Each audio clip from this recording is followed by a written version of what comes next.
കഴിഞ്ഞൊരു avocado drawing വീഡിയോയിൽ water colour അല്ലാതെ അക്രിലിക് പെയിൻ്റ് ആയിരുന്നെങ്കിൽ ഞാൻ പൊളിച്ചേനെ എന്ന് പറയുന്നത് കേട്ടിട്ടാണെന്ന് തോന്നുന്നു. ഒരു പെട്ടി പെയിൻറ്റ് വാങ്ങി തന്നിട്ട് പറയുക, ഇനി നീ ഒന്ന് വരച്ച് കാണിക്കാൻ സ്നേഹനിധിയായി കെട്ടിയാൻ. എന്നാൽ പിന്നെ അങ്ങനെ അങ്ങ് തോറ്റു കൊടുക്കാൻ പറ്റില്ലല്ലോ. ആർക്കും വേണ്ടാത്തൊരു ബൾബിലായിക്കോട്ടെ എൻ്റെ പരീക്ഷണം എന്ന് കരുതി. ബൾബ്, അടപ്പ്, പെയിൻറ്റ്, സംഗതി പിടി കിട്ടിയല്ലോ. Magic mushroom. കഴിച്ചിട്ട് കിറങ്ങി ചുറ്റിനും നക്ഷത്രങ്ങൾ പറക്കുന്ന ആ മഷ്റൂം അല്ല, അത് ഇത് റേ. അപ്പോൾ ബൾബ് ഒരെണ്ണം ഫ്യൂസ് ആയത് അങ്ങോട്ട് തപ്പിയെടുക്കുക. ഇനി അതിനെ ഓപ്പറേറ്റ് ചെയ്ത് രണ്ടാക്കിയിട്ട് LED വശത്തിന് മൊത്തത്തിൽ വൈറ്റ് വാഷ് അങ്ങോട്ട് ചെയ്ത് കൊടുക്കുക. അതൊന്ന് ഉണങ്ങുന്ന നേരത്തിന് എടുത്തു വച്ചിരിക്കുന്ന രണ്ടടപ്പ് ചേർത്ത് അങ്ങോട്ട് ഒട്ടിച്ചു കൊടുക്കണം. ഇതൊന്ന് ഉണങ്ങുന്ന നേരത്തിന് തലഭാഗത്തിന് പെയിൻറ്റ് അങ്ങോട്ട് അടിച്ചു കൊടുക്കണം. ആദ്യം ഇതിലൊന്നും കളറ് പിടിക്കുന്നതായിട്ട് നമുക്ക് തോന്നില്ല, പക്ഷെ കളറല്ലേ, പിടിക്കും, ഇല്ലെങ്കിൽ ഞാൻ പിടിപ്പിക്കും.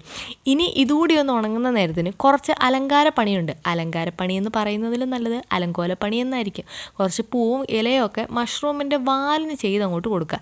ഇനി കാര്യമായിട്ട് ടൂൾസ് ഒന്നും കയ്യിലില്ലാത്തവർ ഒരു പെൻസിലെടുത്ത് ബാക്ക് സൈഡ് വെച്ച് മഷ്റൂമിൻ്റെ ഹെഡിൽ തീരെ ചെറുതല്ലാത്തതും എന്നാൽ വലിയതല്ലാത്തതുമായിട്ടുള്ള വൈറ്റ് ഡോട്ട് അങ്ങോട്ട് ഇട്ട് കൊടുക്കുക.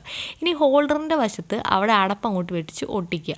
മഷ്റൂമിൻ്റെ തലയും ഒട്ടിച്ചങ്ങോട്ട് കഴിഞ്ഞാൽ മാജിക് മഷ്റൂം റെഡി. ആഹാ, എന്താ അതിൻ്റെ ഒരു ഭംഗി!